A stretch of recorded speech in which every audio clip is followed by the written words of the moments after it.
ಹಾಂ ಮಾತಾಡಿ ಅಣ್ಣ.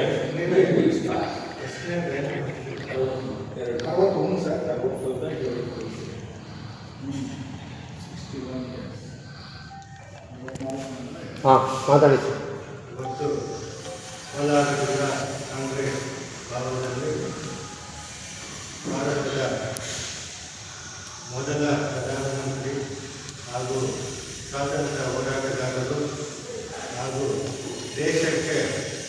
ದೇಶದ ಅಭಿವೃದ್ಧಿಗಾಗಿ ಅವ್ರದ್ದೇ ಆದಂಥ ಕೊಡುಗೆಯನ್ನು ಕೊಟ್ಟು ಅವರೆಲ್ಲ ಸಾಮರ್ಥ್ಯವನ್ನು ಕೂಡ ದೇಶಕ್ಕಾಗಿ ಧಾರೆ ಎರೆದಂಥ ಮೊಟ್ಟ ಮೊದಲ ಪ್ರಧಾನಮಂತ್ರಿಗಳು ದಿವಂಗತ ಜವಾಹರ್ಲಾಲ್ ನೆಹರು ಅವರ ಪುಣ್ಯತಿಥಿಯನ್ನು ಇವತ್ತು ಕಾಂಗ್ರೆಸ್ ಕಚೇರಿಯಲ್ಲಿ ಹಮ್ಮಿಕೊಂಡಿದ್ದೇವೆ.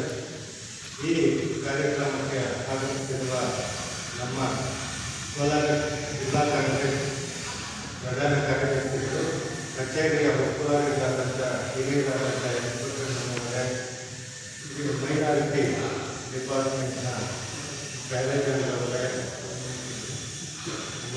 ಮುಖ್ಯರವರೇ, ಕಿಸಾನ್ ಕೇಟ್ ವಿಭಾಗದ ಅಧ್ಯಕ್ಷರಾದಂಥ ನಾಗರಾಜ್ ಅವರೇ, ಗೋಪಾಲಣ್ಣನವರೇ, ಸುರೇಶ್ವರನವರೇ, ನಮ್ಮ SC ವಿಭಾಗದ ಹಿರಿಯ ಮುಖಂಡರು, ಪ್ರಧಾನ ಕಾರ್ಯದರ್ಶಿಯಾದ ಚಂದ್ರೇಶ್ವರವರೇ,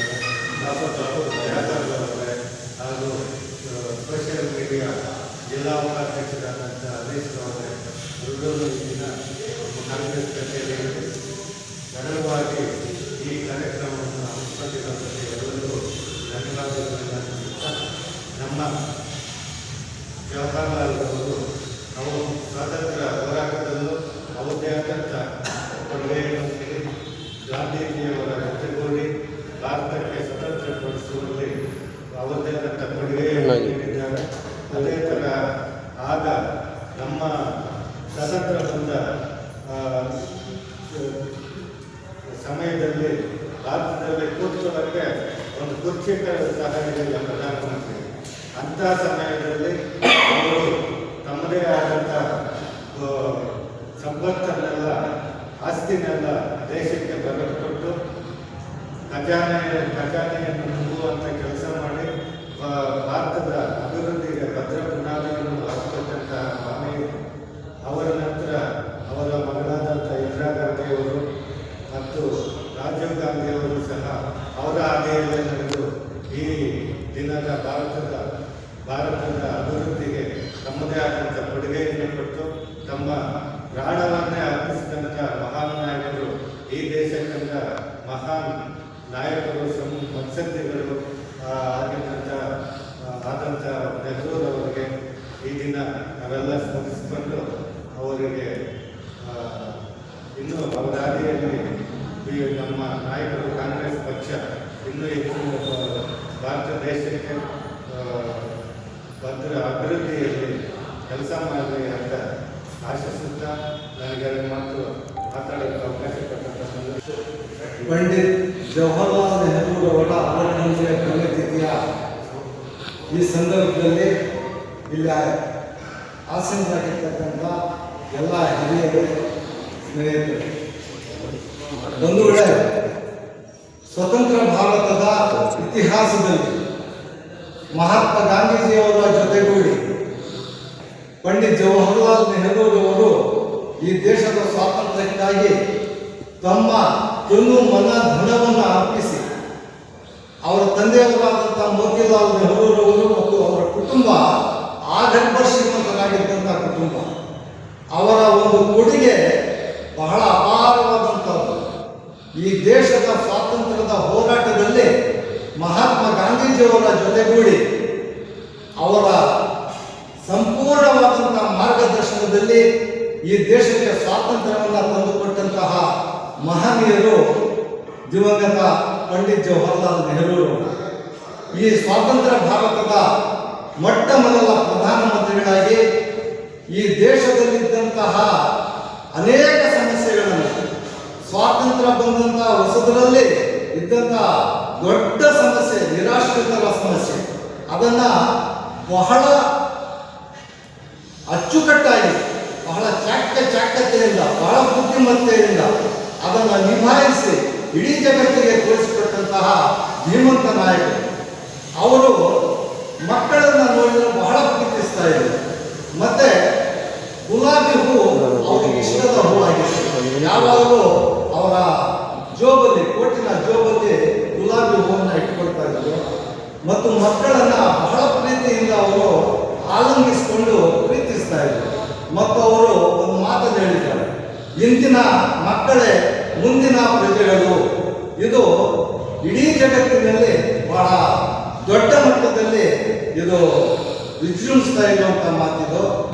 ಹಾಗೂ ಅನೇಕ ರೀತಿಯಲ್ಲಿ ಅನೇಕ ಕ್ಷೇತ್ರಗಳಲ್ಲಿ ಅವರು ಈ ದೇಶಕ್ಕೆ ತಮ್ಮದೇ ಆದಂಥ ಕೊಡುಗೆಯನ್ನು ನೀಡಿ ಈ ದೇಶವನ್ನು ಸರ್ವತೋಮುಖವಾದಂಥ ಅಭಿವೃದ್ಧಿಯ ಕಡೆ ಕೊಂಡೊಯ್ದಂತಹ ಒಬ್ಬ ಮಹಾನ್ ಧೀಮಂತ ನಾಯಕರ ಒಂದು ಪುಣ್ಯ ಸ್ಮರಣೆ ಇವತ್ತು ನಾವೆಲ್ಲರೂ ಇಡೀ ದೇಶದ ಉದ್ಯೋಗದಲ್ಲಿ ಆಚರಿಸ್ತಾ ಇದ್ದೀವಿ.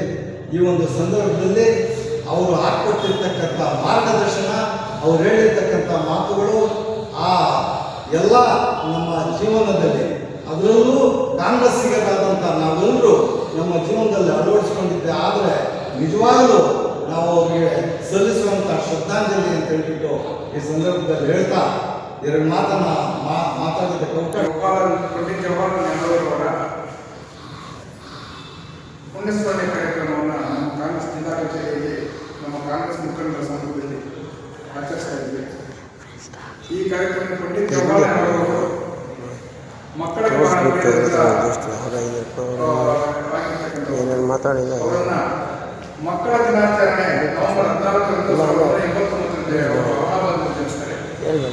ಅದೇ ಕಾರಣಕ್ಕಾಗಿ ಅವರು ಜನಿಸಿದ ಜನ್ಮದಿನವನ್ನು ನಮ್ಮ ಇಡೀ ದೇಶದಲ್ಲಿ ಮಕ್ಕಳ ದಿನಾಚರಣೆ ಅಂತ ನಾವು ಆಚರಣೆ ಮಾಡ್ತೀವಿ. ಹಾಗೆ ನಮ್ಮ ಹಿರಿಯರು, ನಮ್ಮ ಕಾಂಗ್ರೆಸ್ ಮುಖಂಡ ಹಿರಿಯರು ಮಾತಾಡಿದ ಎಲ್ಲ ವಿಷಯಗಳಲ್ಲಿ ಅವರ ಸಂಪತ್ತನ್ನು ಈ ದೇಶಕ್ಕಾಗಿ ಮುಂದುವರಿತು. ಇವತ್ತು ಕೂಡ ಆನಂದ ಭವನ ಜಿಲ್ಲೆಯಲ್ಲಿರ್ತಕ್ಕಂಥ ಅವರ ಇದನ್ನು ಸರ್ಕಾರದ ಕಚೇರಿಯಾಗಿ ಮಾರ್ಪಟ್ಟಾಗಿದೆ. ಇನ್ನು ಅನೇಕ ಸಂಸ್ಥೆಗಳನ್ನು ಅವರು ಹುಟ್ಟಾಕಲಿ ಮತ್ತು ಸ್ವತಂತ್ರ ಪೂರ್ವದಲ್ಲಿರ್ತಕ್ಕಂಥ ಅನೇಕ ಪ್ರಮುಖಗಳನ್ನ ಮಾಡೋದ್ರಲ್ಲಿ ಸ್ವಾತಂತ್ರ್ಯವನ್ನು ತರುವ ನಿಟ್ಟಿನಲ್ಲಿ ಗಾಂಧೀಜಿ ಜೊತೆಗೂಡಿ ಸ್ವಾತಂತ್ರ್ಯ ಹೋರಾಟದಲ್ಲಿ ಅವರು ಪಾಲ್ಗೊಳ್ತಾರೆ. ಆಮೇಲೆ ಅವರು 15 ವರ್ಷದಲ್ಲಿ ಇಂಗ್ಲೆಂಡ್ನಲ್ಲಿ ವಿದ್ಯಾಭ್ಯಾಸಕ್ಕಾಗಿ ಹೋಗುತ್ತಾರೆ. ಅಲ್ಲಿ ನೈಸರ್ಗಿಕ ಪದವಿಯನ್ನು ಪಡೆದುಕೊಂಡು ಬಂದು 16ನೇ ವಯಸ್ಸಿನಲ್ಲೇ ಸ್ವಾತಂತ್ರ್ಯ ಸಂಗ್ರಾಮದಲ್ಲಿ ಬಂದು 1912ರಲ್ಲಿ ರಾಜಕೀಯಕ್ಕೆ ಬರ್ತಾರೆ. ಬಂದು ತದನಂತರ ಅವರು ಕೇಂಬ್ರಿಡ್ಜ್ ವಿಶ್ವವಿದ್ಯಾಲಯದಲ್ಲಿ ಪದವಿ ಪಡೆದು ಬಂದಾದ್ಮೇಲೆ ಇಲ್ಲಿ ನಮ್ಮ ಸ್ವಾತಂತ್ರ್ಯ ಹೊರಗಿನ ದೇಶಕ್ಕೆ ಜನ ತೊಂದರೆಯಲ್ಲಿದ್ದಾರೆ ಅಂತ ತಿಳಿದು ಗಾಂಧೀಜಿ 1929ರಲ್ಲಿ ಅವರು ಜೊತೆಗೂಡಿ ಕಾಂಗ್ರೆಸ್ ಪಕ್ಷದ ಸಾಮಾನ್ಯ ಕಾರ್ಯದರ್ಶಿಯಾಗಿ ಅವರ ಜೊತೆಯಲ್ಲಿ ಸೇರಿ ಈ ಸ್ವಾತಂತ್ರ್ಯ ಸಂಗ್ರಾಮದ ಹೋರಾಟದಲ್ಲಿ ಸ್ವಾತಂತ್ರ್ಯ ತರುವಲ್ಲಿ ಅವರು ಯಶಸ್ವಿಯಾಗ್ತಾರೆ. ಹಾಗೆ ಸ್ವಾತಂತ್ರ್ಯ ನಂತರ ನಮ್ಮ ದೇಶದ ಸ್ಥಿತಿಗತಿಗಳನ್ನ ಸುಧಾರಣೆ ತರುವಲ್ಲಿ ಪಂಚವಾರ್ಷಿಕ ಯೋಜನೆಗಳಾಗ್ಬೋದು ಅಥವಾ ರಾಜಕೀಯ ಕ್ಷೇತ್ರ ಆಗ್ಬೋದು ಅಥವಾ ಎಲ್ಲ ನಿಟ್ಟಿನಲ್ಲಿ ಕೂಡ ನಾವು ಇವತ್ತಿನ ರಸ್ತೆ ಅಥವಾ ವಿದ್ಯುತ್ ಮತ್ತೊಂದು ಎಲ್ಲ ಕೂಡ ಈ ಕಾಂಗ್ರೆಸ್ ಪಕ್ಷನೇ ಇವತ್ತು ಈ ದೇಶಕ್ಕೆ ಕೊಡುಗೆಯಾಗಿರ್ತಕ್ಕಂಥದ್ದು. ಇದೇ ಈಗ ಏನು ನಮ್ಮ ಯುವ ಪಕ್ಷದವರು ಹೇಳ್ತಾರೆ, ಏನ್ ಹೇಳ್ತಾರೆ ಅಂದ್ರೆ ಈ ದೇಶ 65 ವರ್ಷಗಳಾಯ್ತು ಏನ್ ಮಾಡಿದ್ದಾರೆ ಅಂತ ಹೇಳ್ತಾರೆ. ಆದ್ರೆ ನಮ್ಮ ಸ್ವತಂತ್ರ ಶಿಕ್ಷಣ ಇರಲಿಲ್ಲ, ಅವಾಗ ಹಾಕೊಳ್ಳೋ ಬಟ್ಟೆ ಇರಲಿಲ್ಲ, ತಿನ್ನಕ್ಕೆ ಆಹಾರ ಇರಲಿಲ್ಲ.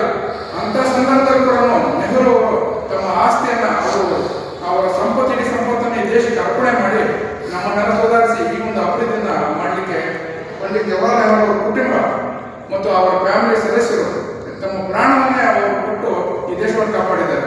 ಅದಕ್ಕಾಗಿ ನಾವು ಅವರ ಅವರ ಪುಣ್ಯಸ್ಮರಣೆ ಕಾರ್ಯಕ್ರಮದಲ್ಲಿ ಅವರು ನೆನೆದು ನಾವು ಇವತ್ತಿನ ದಿವಸ ಅವರಿಗೆ ನಮನಗಳನ್ನು ಸಲ್ಲಿಸ್ತಾ ಇದ್ದೀವಿ. ಜೈ ಕಾಂಗ್ರೆಸ್. ನಂದಿಗಿರಿಧಾಮಕ್ಕೆ ಎಲಿಜಬೆತ್ ರಾಣಿ ಬಂದಿತ್ತು ರೆಸ್ಟ್ಗೆ. ಅವರು ರೆಸ್ಟ್ ತಗೊಂಡು ಹೋದಾದ್ಮೇಲೆ ಪಂಡಿತ್ ಜವಾಹರಲಾಲ್ ನೆಹರು ಅವರು ಬರ್ತಾರೆ ಅಲ್ಲಿ ವಿಶ್ರಾಂತಿಗಾಗಿ ನಂದಿಗಿರಿಧಾಮ. ನಾವು ಅವರು ಸೇರಿದ್ವಿ. ಜೋಗ ನೋಡ್ಕೊಂಡ್ರೆ ಖಾಸಗಿಯಲ್ಲಿ ಏನೋ ಬಾಳೆ ಕೊಟ್ಟು ನೋಡಲೇಬೇಕು ನೋಡ್ಕೊಂಡು ಒಂದು 5-6 ಹುಡುಗರು ಚಡ್ಡಿಯಲ್ಲೇ ಮಾಡಿದ್ರು. ಏನೋ ವಾಪಸ್ ತಗೊಂಡು ಗಾಡಿ ಕೊಟ್ಟ ಹೋಗಿ ರೀಚ್ ಆದರೆ ಅಲ್ಲಿ ನಮ್ಮನ್ನು ಸೇರಿಸ್ಬೇಕು. ಆ ನಂದಿ ಮೇಲೆ ಹೋಗ್ತೀವಲ್ಲ ಕ್ರಾಸ್ನಲ್ಲಿ ಓಡಿಸ್ತಾರೆ. ಆದರೆ ಹಾಗೆ ಅಂತ ಹೇಳ್ಬಿಟ್ಟು ಸಂಜೆ 4-5 ಗಂಟೆವರೆಗೂ ಅಲ್ಲೇ ನಿಂತ್ಬಿಟ್ಟು ಟುಬಿನ್ ಫ್ಯಾಕ್ಟ್ರಿತು ಸರಿಯಾಗಿ 6 ಗಂಟೆಗೆ ಒಂದು ರೆಡ್ ತಗೊಂಡು ಲಕ್ಕಿಲಿ ಪೊಲೀಸರು ಓಡಿಸ್ತಿದ್ದಾರೆ.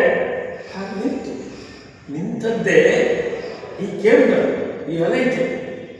ಬಂದಿದ್ದೆ ನಮ್ಮ ಜಾತ್ರೆ ಕೂಗ್ತಾ ಇದ್ವಿ, ಚಾಚಾರ ಇರೋದ್ರಿಂದ ಚಾಚಾರ ಇರೋದ್ರಿಂದ ಕೂಗ್ತಾ ಇದ್ವಿ ನಮ್ಮ ಜಾತ್ರೆ. ಖುಷಿಯೋ ಖುಷಿ, ಖುಷಿಯೋ ಖುಷಿ. ಸ್ಪರ್ಶೋತೆ ನಾನೇನು ಮಾಡಿದ್ದು, ಬಾಯಿ ಸುಮ್ಮನೆ ಇಲ್ಲ, ಕಾರ್ನಲ್ಲಿ ಒಂದು ಕೆಂಪು ಯಾರೋ ಕೂತಿದ್ರು ಇರ್ತಾರೆ. ಪಾಪ ಅವ್ರ ತಂಗಿ ವಿಜಯಲಕ್ಷ್ಮಿ ಪಂಡ್ ಒಳ್ಳೆ ಅಲ್ವಾ. ಹೀಗೆ ಸುಮಾರು 5 ನಿಮಿಷಗಳ ಕಾಲ ನಮ್ಮ ಒಡನೆ ಹೆಚ್ಚಿಗೆ ಅನಿಸ್ಕೊಂಡಿದ್ದೀವಿ. 100 ಜನ ಇವತ್ತಿನ ದಿವಸ 100 ಹೇಳ್ತಿದ್ದಾರೆ. ಜಾನ್ ಫಿಟ್ಜೆರಾಲ್ಡ್ ಕೆನಡಿ ಅದೇ ಸಮಯದಲ್ಲಿ ಅಧ್ಯಕ್ಷರಾಗಿದ್ದರು. ಆತ ಹೇಳೋದು, ನಾನು ರಾತ್ರಿ ಏನು ಯೋಚನೆ ಮಾಡಿ, ಜಗತ್ತಿನ ಬಗ್ಗೆ ಯೋಚನೆ ಮಾಡಿ ಬೆಳಗಾಗಿ ಎದ್ದೇಳ್ತೀನಿ. ಎದ್ದೇಳೋಷ್ಟೊತ್ತಿಗೆ ನ್ಯೂಸ್ ಪೇಪರ್ನಲ್ಲಿ ನೆಹರೂರವರ ಬಾಯಿಂದ ಬಂದುಬಿಟ್ಟಿರುತ್ತೆ. ಹಾಗೂ ಅವತ್ತಿನ ದಿವಸ ಸುಮಾರು 60 ರಾಷ್ಟ್ರಗಳ ವಿರೋಧ ಮಾಡ್ತಾರೆ. ಒಂದು ರಾಷ್ಟ್ರವನ್ನು ಇದು ಮಾಡಬೇಕು, ಅಪೋಸ್ ಮಾಡಿ ಆ ರಾಷ್ಟ್ರ ಗೆಲ್ಲಿಸ್ತಾರೆ. ಆ ಥರದ ಒಂದು ದೊಡ್ಡ ಗೌರವ ಕೊಟ್ಟಿದ್ದು ಇಡೀ ಜಗತ್ತು. ಶಾಂತಿ ಅಂತ ಬಾಯಿ ಬಡ್ಕ ಅಂತಲ್ಲ. ಇಲ್ಲಿ ದೇವನಹಳ್ಳಿಗೆ ವಿಶ್ವೇಶ್ವರಯ್ಯನವರಿಗೆ 102ನೇ ಜನ್ಮಶತಾಬ್ದಿಗೆ ಬಂದಾಗ ಅವರು ದೊಡ್ಡ ಸ್ಥಿತಿಯಲ್ಲಿ ಈ ದೊಡ್ಡ ಪ್ರೆಸಿಡೆಂಟ್ ಏನು ಮಾಡ್ತಾರೆ, ದೊಡ್ಡದೊಂದು ಹಾರ ಈ ರೆಫ್ಯೂಸ್ ಯಾವುದೋ ಒಂದು ಮಗು ಇತ್ತು, ಅದನ್ನು ನೆರಳು ಅದಕ್ಕೆ ಕೊಡ್ತಾರೆ. ಸೊ ಈ ಶೋ